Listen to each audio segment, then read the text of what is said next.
Good evening, everyone, and welcome to the Town of Oliver's regular council meeting. It is Tuesday, October 30th, 7 o'clock in the evening. Before we start tonight, I've got a presentation to make on behalf of council. We have an employee who's worked for the Town of Oliver, I believe, for 18 years. This is her last meeting. She didn't want any recognition, but it's too bad. Linda Schultz has been an incredible employee for the Town of Oliver. Those that have had the pleasure of doing business with Linda know exactly what I'm talking about. We always strive to have the best front counter experience for customers coming to the front counter of the town hall, and I think Linda sets a huge example for that. One other thing too is that I believe, I could be wrong, but in the 18 years you haven't taken a sick day, have you? That's correct, I have not. Oh, wow. Incredible. So Linda, we've got a very small token of appreciation on behalf of council and the town. Thank you. Thank you so much. Thank you very much. There you go. Thank you. Captain will take a picture.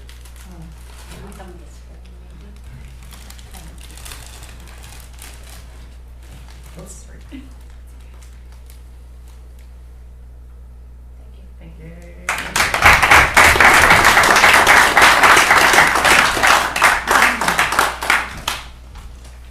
you very much. You're welcome. Thank you. Adoption of, can I have a motion to accept the agenda as presented? Councillor Demila, Councillor Schwarzenberger, all in favor? Thank you. Minutes of the October 15th regular open council. These are here to be adopted. Natus, Dorr, all in favor? Opposed? Carried. Thank you.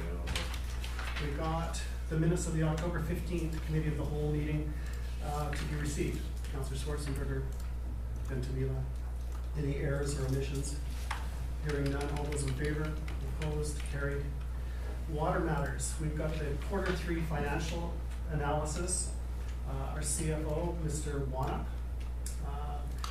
This report is here tonight to be received, but I'll turn it over to our CFO. Devin, the floor is yours. Thank you, Your Worship. So, as council can see from the agenda package, maybe I'll just switch this over.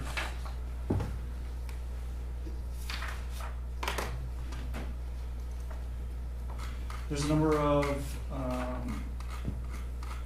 obviously there's the water, the sewer, and the general fund. In the sewer fund, I'll start with the sewer fund. You'll see that as council can see in the agenda package. I just wanted to hear myself twice, so obviously sorry about that. As you can see, the revenues right now are currently at 85% of the total expected for our budgeted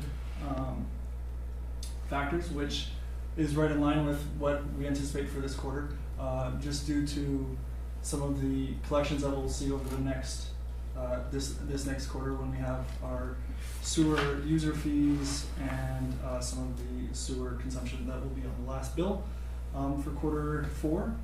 Operating expenditures, you'll see that operating expenditures are at 74%, which is right where we anticipate it to be at this time, seeing that it's 3/4 of the way through the year. Any questions on the sewer operating? Overall, I anticipate that the sewer fund will be right in line with what we budgeted for that purpose. Here are no questions. I'll just move on to the sewer capital. As you can see from the sewer capital, there's not a lot of projects that are happening this year, and from the projects that have started, we are a little bit under budget for the majority of them, and some of the projects have not started in Q3, as of Q3 yet. We do anticipate some of these projects going forward. However, there's a couple that, because we didn't get grant funding, are not going forward, like the solar array lift station. High lift station is not going forward because we did not receive grant funding for it. Next is the water fund. Any question on the sewer capital? Okay, next is the water fund, which again is right in line with what I would anticipate for this quarter.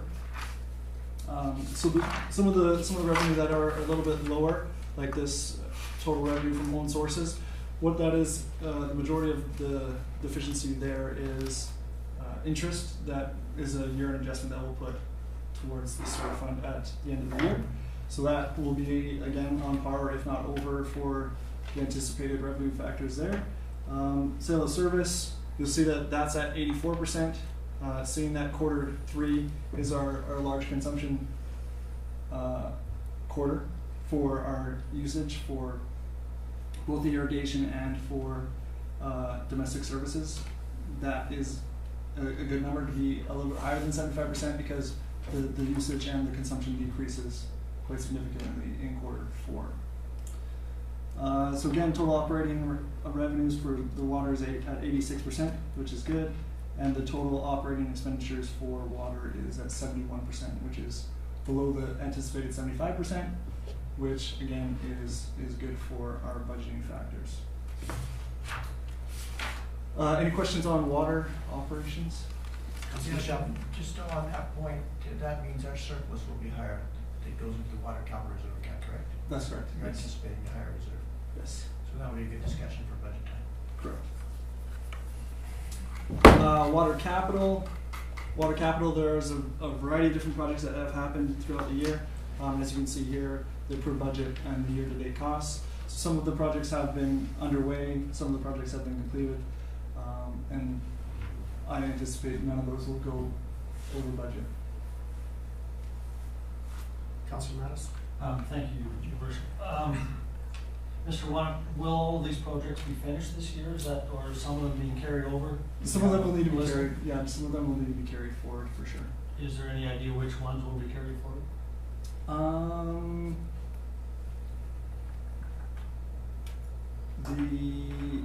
I would have to get back to you on that. I would have to consult with Sean just to ensure that I'm not giving you false information.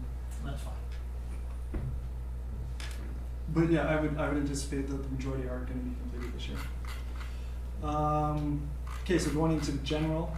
So general, the first page that you were given is the revenues. So revenues are already at 99% of the anticipated budgeted figures. So that is extremely good. We'll see that any revenue that we bring in going forward is just going to be a surplus on what we budgeted. So that means that we'll be able to put more into reserves. And then our revenue is going to be higher than anticipated budget, so that's always a good sign for the town of Oliver. Any questions regarding that information, the revenues? No? And then for the expenditure side, again, right in line with what I've been speaking to, the expenditures have been keeping in check throughout the year. You'll see that it's at 72% of the current anticipated budget. So again, lower than the 75% that you would anticipate for your expenditures at this time. Overall, like I had mentioned throughout, I anticipate that our budget will be greater. We'll have a greater surplus or right in line with what we anticipated budget-wise. And then for general capital projects, there are a number of different projects that have been completed, and there are some that have gone over a little bit that will need to be approved by council before year end. Any questions in regard to general capital? Councilor Mattis? Just if we could, to follow up with the previous question, if we could get a report from staff on the status of all of the capital projects. Which ones do you anticipate to do? Well, which ones you anticipate carrying over to next year, which ones you anticipate finishing this year within this budget cycle. Ms. Cowan? Thank you, Your Worship. I do believe there was an update attached from the department with the strategic plan, and there was an outline of all the capital projects that are being done and where they are in completion and if they're going forward or not. So you might want to look back at that report that was presented to council at the last meeting. I will do that. Thank you. Thank you, Your Worship. So yeah, if there's no other further questions, looking to dive deeper into any of these line items, I'm quite comfortable with this report, and overall I think that the town of Oliver is in a healthy status going forward with this budget. Okay. Thank you. So if there are no other questions, this report is here to be received. Just for information. So can I have a motion to receive it? Thank you, Councillor Schwarzenberger, second by Councillor Mattis. Any other discussion? All those in favor? Opposed? Carried. Now we have our delegation. So we've got Caitlin Bennett, our Food Secure Oliver Coordinator. She's going to give us an update. And Caitlin, I'm going to get you to come up to the microphone so the folks at home can hear you. And please, the floor is yours. Hi. Can you hear me? So I'm Caitlin Bennett. I'm the Food Action Coordinator working on the Food Secure Oliver Plan, which is a 10-year strategic plan that the town of Oliver released this March. So I was hired in May and I'll be on contract until March. I'm just going to give you a quick overview of what I've done so far, talk a little bit about grants, where we're sitting with grant funding, and then just kind of conclude and let you know what I'm asking of you. So far the biggest thing I've done has been meeting and contacting community partners and stakeholders. These include people like the food bank, Gleaners, all of our local schools, the Oliver Senior Center, Heritage Center, Sunnybank, and our community gardens. I currently participate on behalf of, Oliver in the BC Food Security Gateway. They have a community of practice, so I sit in on their bi-weekly calls and meetings. Also the Interior Health Food Security Network focus group to determine if Oliver would like to participate in network type format for funding rather than individual community funding. And also the bi-monthly Food Action Advisory Committees with our Food Action Advisory Committee. I've been compiling lists of grants and their due dates to make sort of a database for us moving forward. I've also worked on and produced an elections toolkit, so this can be used for future municipal and provincial elections. Essentially, this is a document that basically relates all areas of our infrastructure to questions you can ask about food security. So when it comes up about, say, affordable housing, okay, where are we putting affordable housing in relation to food centers? And when we're talking about getting transit in town, how is this transit putting people closer to food options and food services? Questions like that. I've also been drafting proposals for future projects in case after this term we have someone else kind of heading up our projects and stuff. Some of these drafts include a proposal for shuttle bus services, which we would hope to fund through grants or other funding. As far as grants go, moving into that, I've matched the schools with a series of grants, mostly from the Whole Kids Foundation, which is operated by Whole Foods. This includes the garden grants and bee grants, and the schools will move forward with that as they see fit. Community partners like Oliver Eats, which is on Station Street. I've matched him with a couple of grants for innovative food businesses, and I believe he applied for one of those, but I would have to double check. I currently have a meeting set up to meet with the West Indian Moms to discuss applying for the Indigenous Healthy Communities Grant. We would ask for $8,500 to do a small project with Indigenous plants. And last week, I had a meeting to help the head of the Okanagan Fruit Tree Project write a grant. We're requesting $45,000, so $15,000 for 3 years, to bring a 3-year basically pilot project of the Okanagan Fruit Tree Project to Oliver. This directly corresponds to one of the goals in the Food Secure Oliver Plan, which was to bring a fruit tree project to Oliver. So this is basically a fruit reclamation project that would take fruit from community members and for orchards as well. And rather than having it drop to the ground, they'll send volunteers to collect this food and redistribute it to community partners and community members. As far as successful grants, I can announce this now. We're getting $5,000 from Plan H. This is going to be for the Oliver Edible Pathways Project, which will replace the flowers on Main Street with edible plants, sort of in a spaghetti garden format. So say we'll plant everything you need to make your spaghetti pesto sauce. You can walk along Main Street, collect those things. Our promotional materials will have the instructions on how to make that recipe, and it will also include with it a list of businesses in Oliver that could help you plant your own garden or get your own supplies for home. So that's pretty much an overview of what I've been doing. Basically where we're at with the Food Secure Oliver plan is that it's a 10-year plan, and we're on the last year of our grant funding.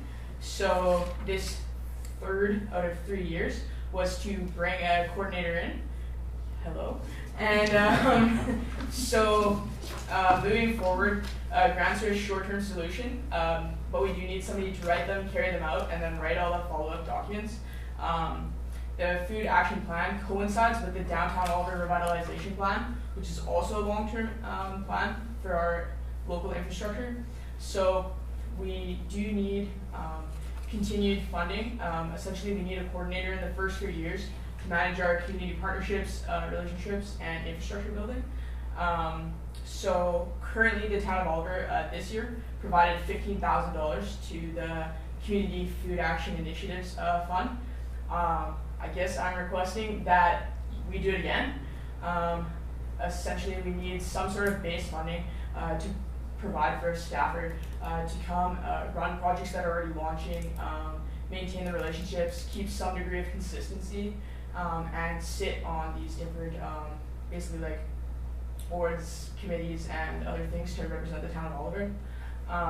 This multifaceted community plan boosts our economic and social outputs and our overall capacity in our local food system. So I do think that this is a big priority moving forward, especially if we want to accomplish some of the long-term goals that need some sort of base commitment moving forward in the 10-year plan.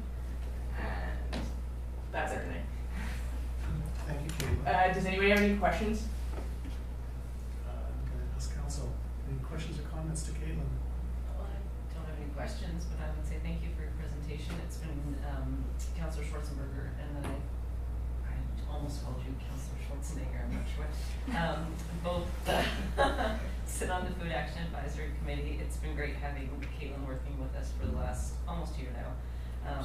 As you mentioned, there's a ton of stuff in the works, but it's going to be really exciting. One of the small little things that's coming forward in the spring, the edible pathways gardens downtown, and that's going to be something totally tangible right there in front of us all that we're going to be able to see sort of happening over the next 6 to 8 Yeah, months. so we've already been working on that project, and we have from Plan H partners, so we have basically like bi-weekly calls with them to discuss kind of where we're at, what we're doing, and then that project will go until September 1st, where we have to write an end report, and then it would be, I guess, up to the community if we want to maintain that. Thank you. Cool. Okay, thank you so much. Yeah, thanks for having me. Okay. I'm gonna leave. Thank you. Okay, bye-bye. Thank you. Okay, on to development permit variance permits. We've got a development permit 2018-025 industrial 5918 Sawmill Road. Our contract planner has a report attached, and I'll turn this over now to Mr. Garish. Thank you. So this is in relation to a development the council saw earlier in the spring. The applicant has come back seeking to amend an existing development permit, which is form of character, specifically to allow for the placement of a modular office along the rear parcel line that's related to the card lock facility that's going into the site. Of course, the placement of the office triggers a need for a building permit, which then triggers a need for a development permit. The applicants advise that there's no change proposed to the fencing and the landscaping on the site the council approved previously. Okay, thank you. Any questions of Mr. Garish? Councilor Schwarzenberger? Thank you, Your Worship. Where is the office going to be located on this plan? Is that the little box in the top right-hand corner? Yeah, so Left. yeah, so northeast corner of the property, right along the rear boundary. That's southwest. Southwest. Sorry, I'm going by the compass that the applicant put on his. Councilor Mattis? Question through, is this an oversight on their part or an oversight on our part? I'm not sure entirely, I just believe it's a change in plan. Ms. Collins? Thank you, Your Worship. their original plan did not include an office, and now they have decided that they would like to have an office on it. And I know that it's already there. It is. I drove by it today. Yeah. So, if there are no other questions for our staff, then there is a proposed motion on the screen there, if somebody would like to make that motion. Councillor Haas? So moved. Moved, seconded by Councillor Schwarzenberger. Any discussion? All in favor? Opposed? Carried. Next item is the zoning amendment bylaw 1380.03, 6431 Okanagan Street. We've seen this over the last couple of weeks. It's before us tonight for this amendment bylaw to be adopted. I don't know if there have been any questions of Mr. Garish? I move, that You'll we move support the there. recommendation. You'll move the proposed motion, recommendation, thank you. Moved by Councillor Ventimiglia, is there a seconder? Seconded by Councillor Schwarzenberger. Discussion? All those in favor? Opposed? Carried? Somebody got Councillor Mattis back. Come on back in.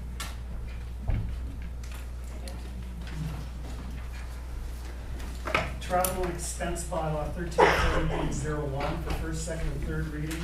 Our CFO's report is attached to our agenda, and I'll let Mr. Wong speak to this. Thank you, Your Worship. So as you are well aware, starting January 1st, 2019, Council's remuneration will be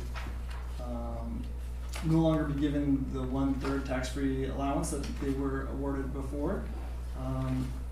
And because of this, our travel and expense policy bylaw excluded reimbursement for in-town vehicle usage.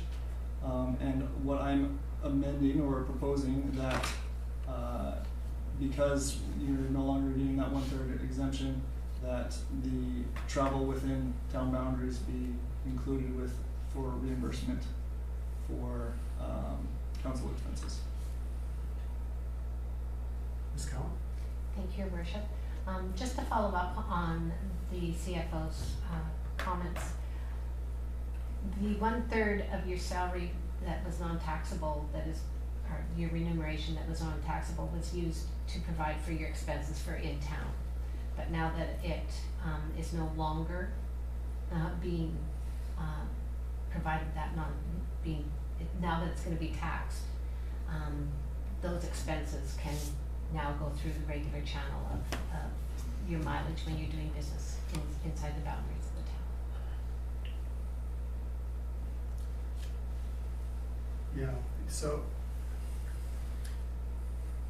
it's pretty much any mileage now on behalf of town business.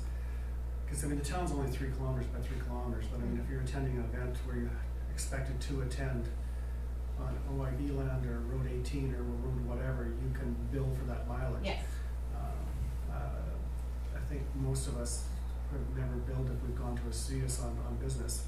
We usually bill if we go to Penticton, but now you're in a position where you can bill for whatever kilometers you put on your vehicle, right? Yeah. That's what this proposed motion is saying. Yeah, on town business. Yeah, Councilor Mattis? I just also wanted to clarify that before any mileage that isn't covered by a board or meeting already. Yeah, exactly. There's no double billing.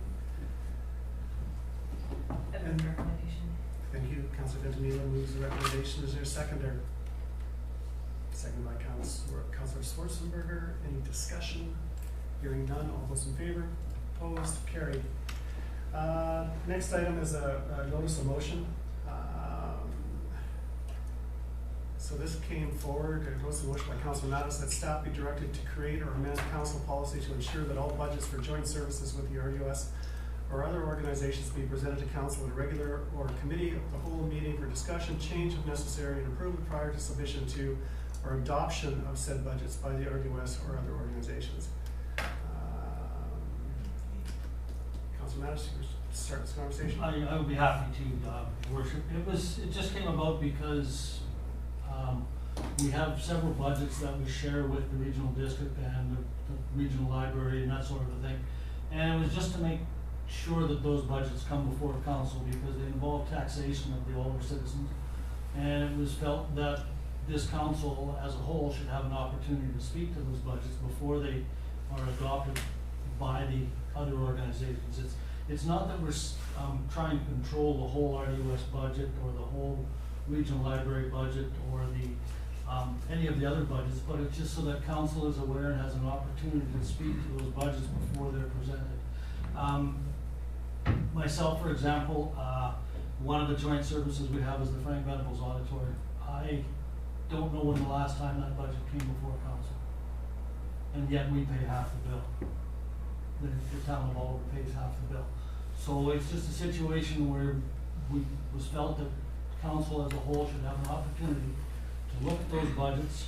We had a great presentation this year, an opportunity to look at the budget down at Parks and Rec. Quite often Heritage Society comes forward with their budget, and this is just to ensure that all of our partner organizations come forward with their budget to council to ensure that we know what's going on and how big of a tax bill we're creating for our citizens.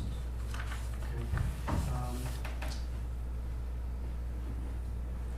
I think the mechanisms are already there if wanted or needed.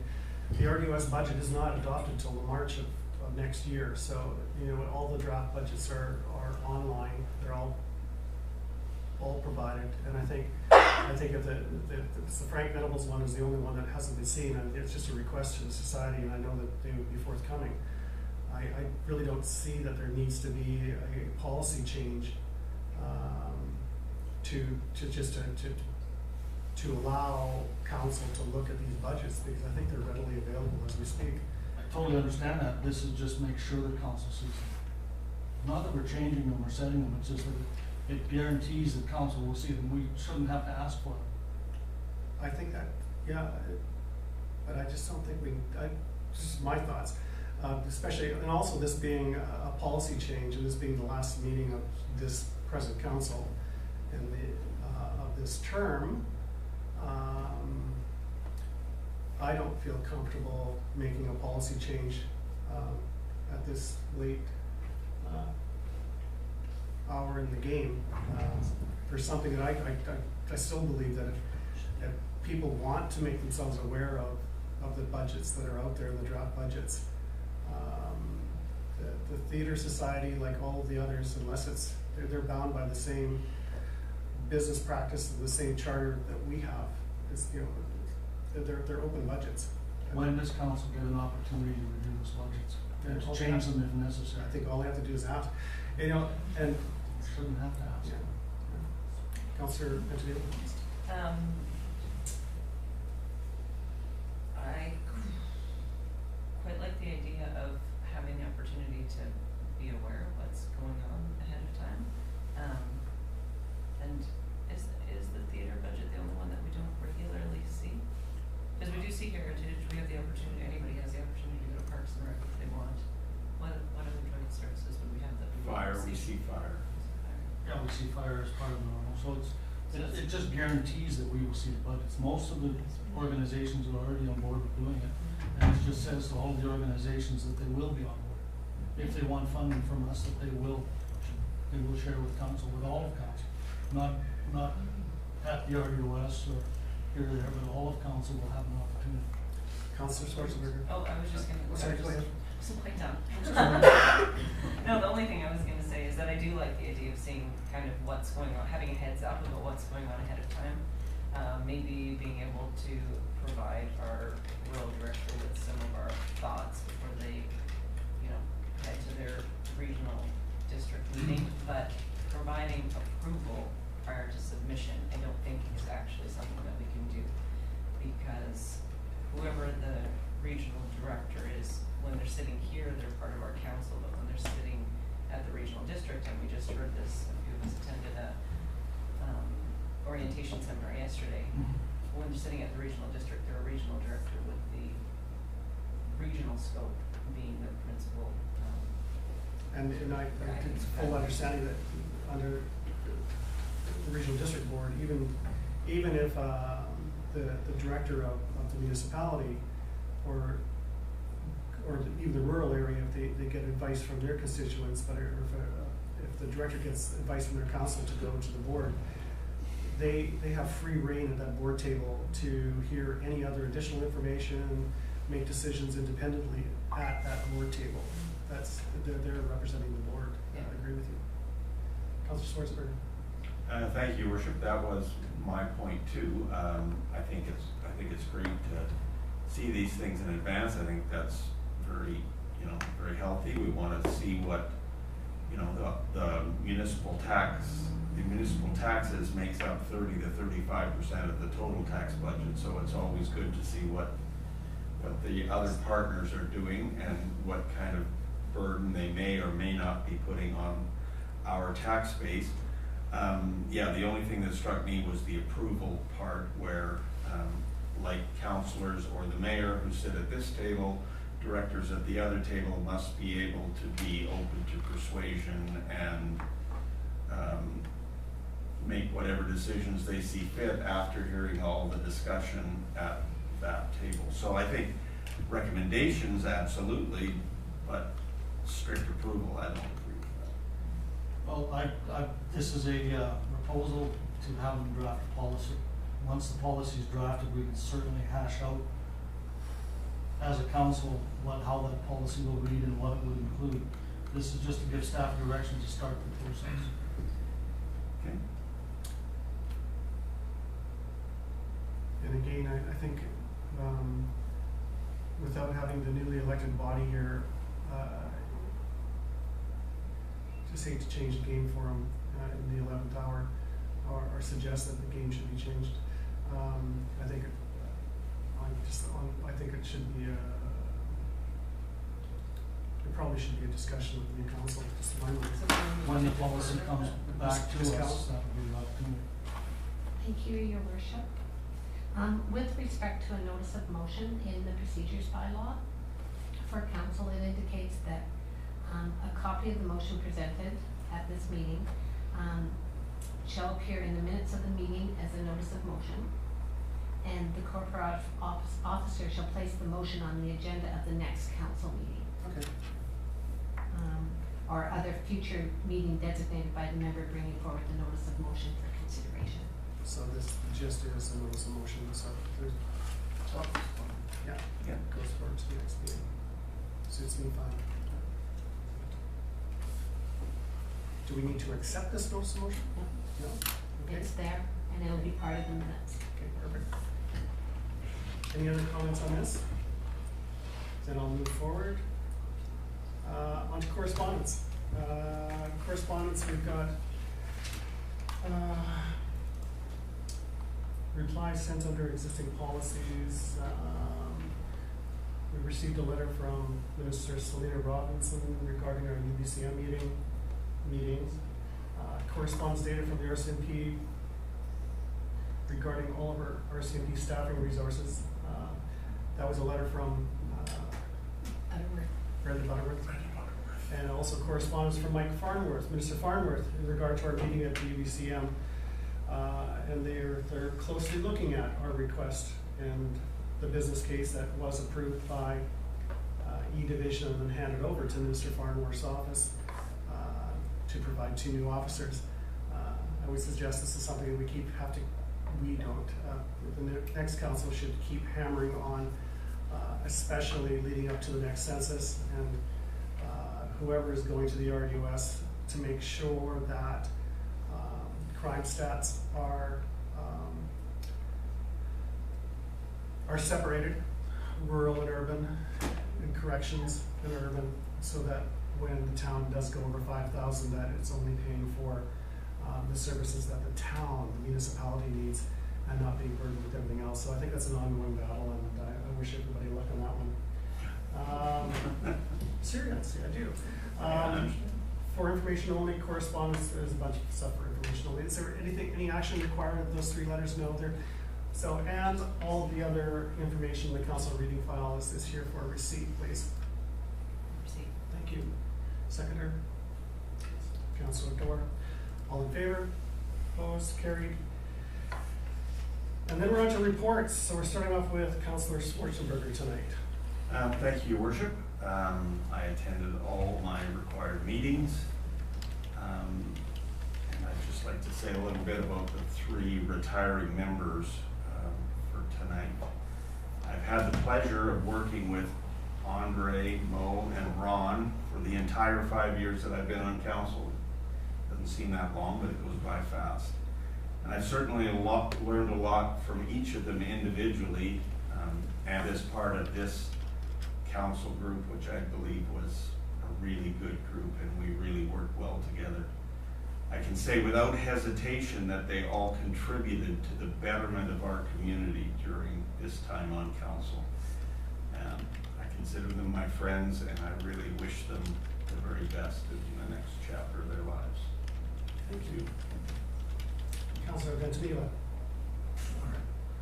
How do you follow that? I have a big long list of things that I've done for the last 2 weeks. We'll go for it. Which, you know what, I guess I won't really get into all that much. It's been a busy 2 weeks, as it's been a busy, 6 weeks for all of us. I did do a bit of stuff around election time, visiting some classrooms and talking to grades 5 specifically at OES about their election process. I won that election. You won that election. I was in school when it was announced. We had a 100 Women Who Care event a couple of weeks back and raised $3,500 for the search and for Oliver Sears Search and Rescue. We've had I've had a healthcare meeting in Karamia, a couple of other things. But I just wanted to, I guess, make a bit of a point of saying that I have had over the past couple of weeks a few meetings and conversations regarding our emergency department here in town. They continue to struggle with staffing levels and keeping staffing levels up. As of a few weeks ago, they had around 30 unfilled shifts for this sort of term, which is from now until the spring. They're going to be filled, most likely all of them, but potentially with some alterations to service levels. So probably within the next couple of weeks here, if it hasn't already happened, we'll look forward to a delegation of the emergency doctors coming to council and presenting to us and kind of just sharing their side of what's going on and how we might be able to continue to try and work for them, with them, and keep things open and keep things going strong there. And I'm not going to say too much. I don't think I probably could have learned with the better 2 versions of council, version 1 and version 2. And learned a lot from you. Thank you. That's it. Councillor Madison. Thank you. The Poppy presentation with everyone else on the 23rd, and the presentation of the truck this afternoon to Crime Watch, as well as the other meetings. And I too, in the 2 times that I've been on council, would like to thank all of you for your help. Thank you. Councillor Miller. Your Worship, on the 18th and 19th, I was at the Water Supply Association AGM in Nelson, and that's about it. It's been a pleasant 28 years, and I'm actually glad it's over. Andre, thank you. Thank you so much for everything you've done for the town. Councillor Michelle. Just whatever meetings we had to attend, and obviously all of the stuff around the election as well.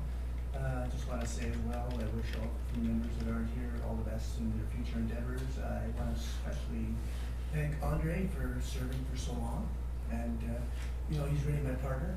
There are 2 people on this council, and you know, without the cooperation of the 2 other people, it would be a lot tougher. And Andre and I've always seen eye to eye on all the issues, and I want to thank him for that. And I'll see him all the time driving past my back house. So we'll be seeing each other. Thank you. Councillor Dorr.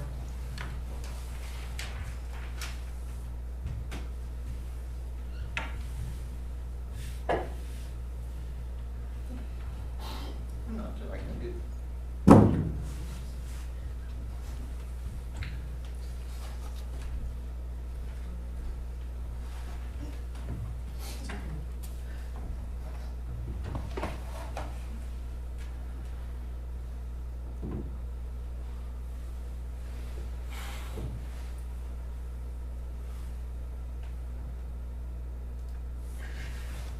Kathy, don't get to do this. How do you say thank you when you're sad? How do you convey your feelings when they're still raw?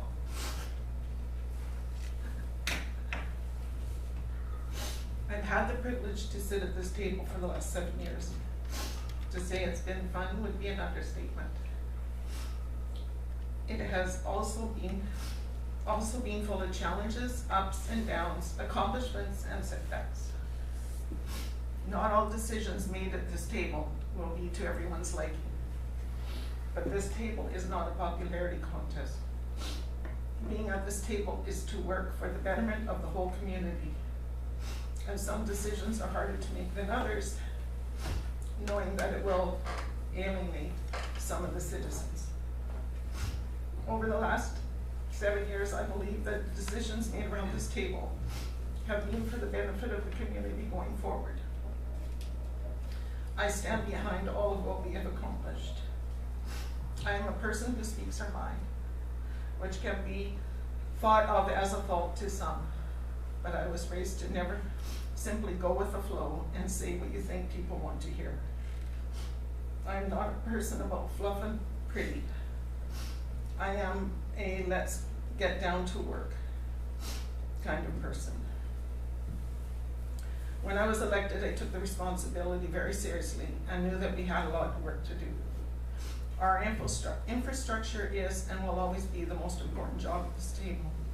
Without the maintenance of that, we have no community. One project I'm very proud of is the revitalization of our emergency social services, the ESS. I realized during the fires of 2015 the lack of resources we had in our own community, and that we were relying mostly on others. As of this year, I had, and will, going forward, a very strong group of volunteers who will be ready for any disaster that should, unfortunately, hit Oliver. For the last 38 years since I moved back with small children, I've been extremely busy in the community as a volunteer. I have worked with figure skating, curling club, Parks and Rec, Rotary, Youth Ambassadors. I was instrumental in the creation of the Art Walk and have been a part of the Oliver Business Association in Elida. I recently joined Crime Watch and will continue my volunteer work, as volunteers are the backbone to the well-being of any community. I will miss having the opportunity to be part of the change and growth that I hope will continue happening in this community. I would like to say thank you to the staff who are always a phone call or email away, and they believe in this community as strongly as we do. To my fellow council members, you have the torch to carry forward. Don't let me down. I won't be there to hit Larry, but he will always know that I'm there. To Ron, our mayor, thank you for your unwavering commitment to this community and your years of service. You are appreciated. And finally, to the community, I hope over the last 7 years I've done you proud. I hope that Oliver is a better place to live and play, and that my contribution has made a difference. I hope that honesty, integrity, and being bold will continue at this table. We can't give in or give up. This community is just too important to so many of us. Thank you. Thank you. Okay. I got a couple of goodbye words too, but first of all, I want to just share. I've shared with some of you, or maybe all of you, but for the folks at home. So the day after the election, I had to get on a plane and fly to Ottawa, which was a pretty lonely trip. But I was going to Ottawa by invitation of our MP, Richard Cannings, to meet with a couple of ministers in Ottawa to try to seek funding for our canal repair. So I flew off to Ottawa, and the next day I had a meeting with the Minister of Agriculture, Minister McNally, who offered tons of support, understands the urgency of the needed repair, and wished us well, but Ministry of Agriculture really doesn't have a bucket of money to help out with. But I asked for, and he stated that him and his staff would offer whatever support they can to whatever funding mechanism can be found. Later in the day, I met with Minister Jean-Philippe Champagne, who is the Minister of Infrastructure, and with two of his key staffers. He told me that he only ever attends meetings with one of these staffers. They're usually not in the same room together, but these were two of his key people. We had Chief Clarence Louis on a conference call, so he was in the meeting as well.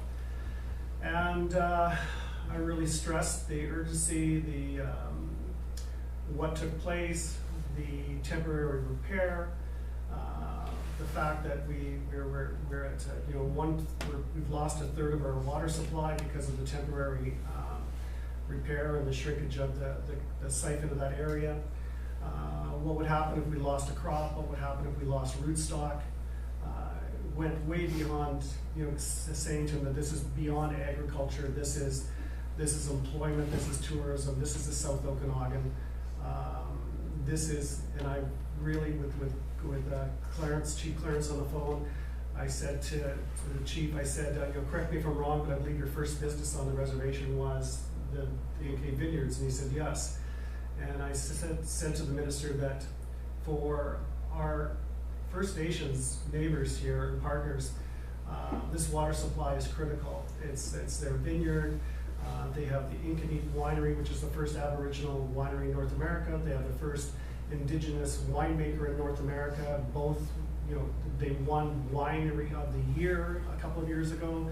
And I said their cultural center is right next door, where they invite all kinds of people in to see about their heritage, their culture. I mean, this is critical. This goes beyond all. And so we had a really good discussion. He had the two of us, well, three of us, I guess, with Clarence on the phone, in the room for almost an hour. And he said to me at one point, he says, I really do sense your struggle of trying to find a mechanism to find funding for this agriculture capital repair. I explained that up until 2014, this canal water was actually drinking water for the rural area, and if it still was, we'd have all kinds of money for it. So he says he senses our struggle. He wants to work with us. He says, we're not in this room here to not help you. And some of the initiatives that they're going to take on in Ottawa, one, they're looking at the First Nations as an opportunity. There's a thing called the Indigenous Services of Canada. They're going to look into that. They're also going to look into Western diversification. One of the things they threw on the table, and I've asked Kathy to look into this even more, but they're saying under their climate change model, if this would somehow fit in there as well. With hotter and drier summers, we've got to reduce capacity in our canal.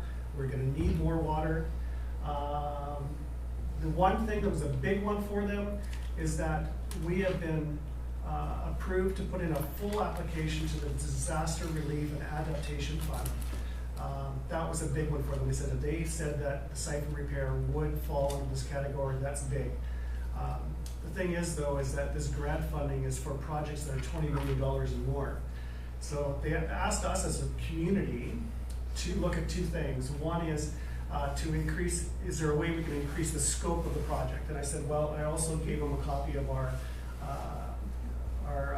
canal assessment that was just done a year ago that says we have to put in $5 million outside of this repair on the rest of the canal over the next 5 or 10 years. So that's another $5 million, and then of course there could be a $5 million contingency. And the other one was that they said that, and they went under this, and I really tried to stress it. I think this council needs to do a better job of getting it across to them. He said if you could increase the public interest of it, because they were sort of suggesting that the canal is really a private interest because it provides farmers with water, they make a living from it. And I really stress with them that our water system is quite unique because it's urban and rural, domestic and agricultural, and we all pay for it together. So that even if we need a canal repair, the people living in Oliver that have no access to agricultural water or don't use it, they're paying for it. If we need a new water tower, the farmers help us pay for a new water tower. So it really is a public entity. So I think there's things that can be worked on from here, and there's things that they're working on there. The chief asked for a conference call within 10 days, or 2 weeks, so we're right there. So some calls need to be made to see where they're at. He said, I want to follow up on this to see where we're at. So, and I think I walked away, of course they're not going to write you a check when you're sitting there, but I walked away thinking that there is probably a very real possibility that we should be getting some support, because they really, truly, what I believe, want to work with us to make this project happen. They're just trying to find a way. So anyway, that was my trip to Ottawa. I'd like to say on my behalf, compared to Andre 28 years, my 16 years, I feel a little bit like a rookie. But 16 years is quite a long time to be sitting at the council table. Not everyone has the opportunity to do this.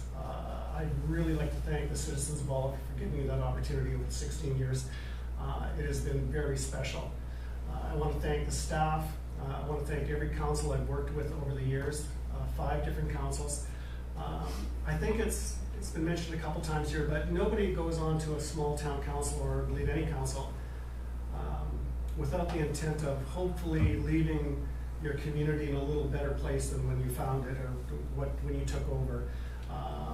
I can say without a doubt that over the 16 years, there's been many things that have taken place that have, I believe, made a better community for our children and our grandchildren, and for those that are moving here. I know that this council is a great, great council to work with. I thank all of you, and I know that all of you have your fingerprints on many great things in this community. So again, you know, the 16 years has been a great experience. It's been an honor to serve the community. Along with thanking staff and management and all of council, I really want to thank my family as well for giving me the opportunity to do this. It takes a lot of time away from your family, and I really want to thank Tara.